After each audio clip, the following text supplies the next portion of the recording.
Hello and welcome back to another video. Today going to be going over all you need to know about Series 19 on Forza Horizon 5 with the theme Midnight at Horizon, which begins in this Thursday's playlist, as well as giving some more information about the update and the upcoming Rally expansion, which also releases this week.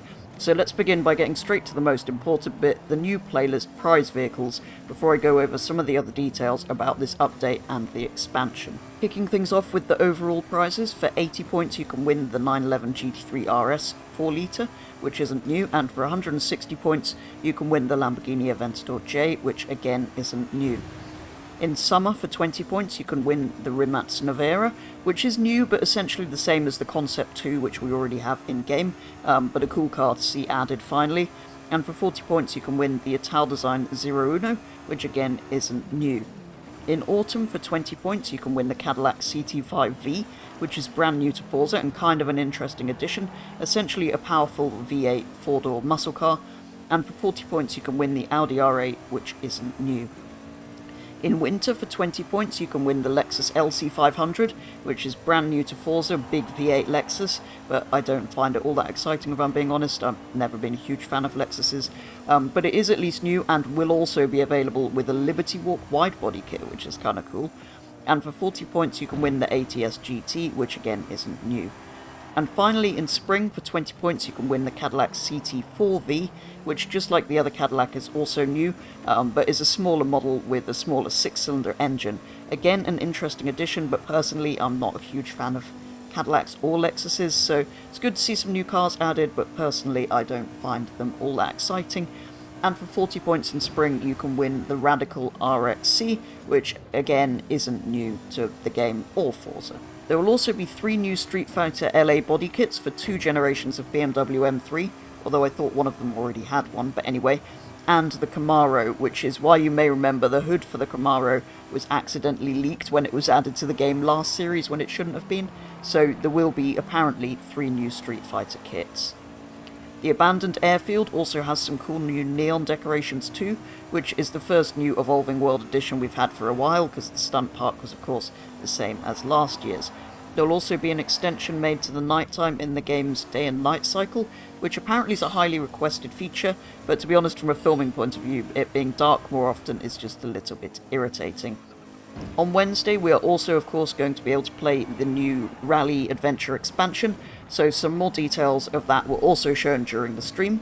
Firstly, they showed off that 30 or so cars will have a new option to increase tyre sizes, which will mostly be trucks and SUVs, but good to see that there's new customization coming to quite a wide range of vehicles. And there will also be some bash bars and rally lights, as we saw briefly before in the trailer, which will be available on most of the rally-related road cars in the game, with the Ford Focus RS being shown as an example on the stream.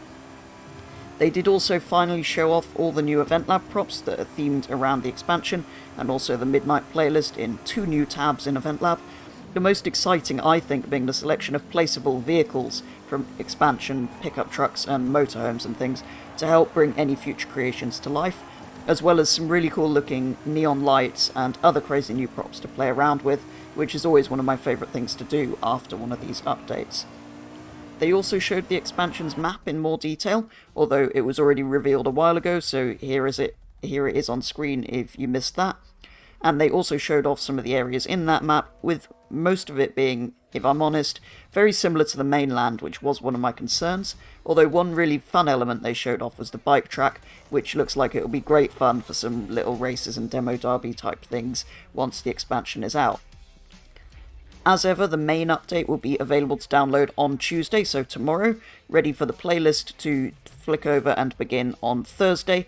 And then there will be a second update on Wednesday, as you can't pre-install the expansion basically. So if you want to play the expansion, do watch out and be aware that you will need to do an update on Wednesday before you're able to play it.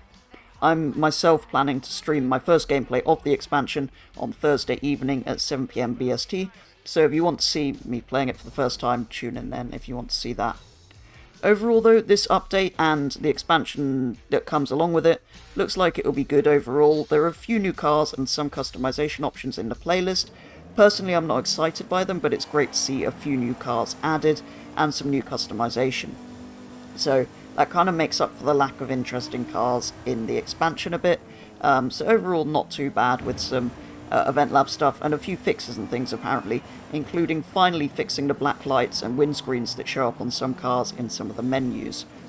And they also teased that the next update after this one Series 20 will be called High Performance and will feature an oval stadium, whatever that means. But I'll make a video on that similar time next month when we know more information about what's coming then. For now though, that's going to be all, so thank you very much for watching, and I'll be back with the next video very soon.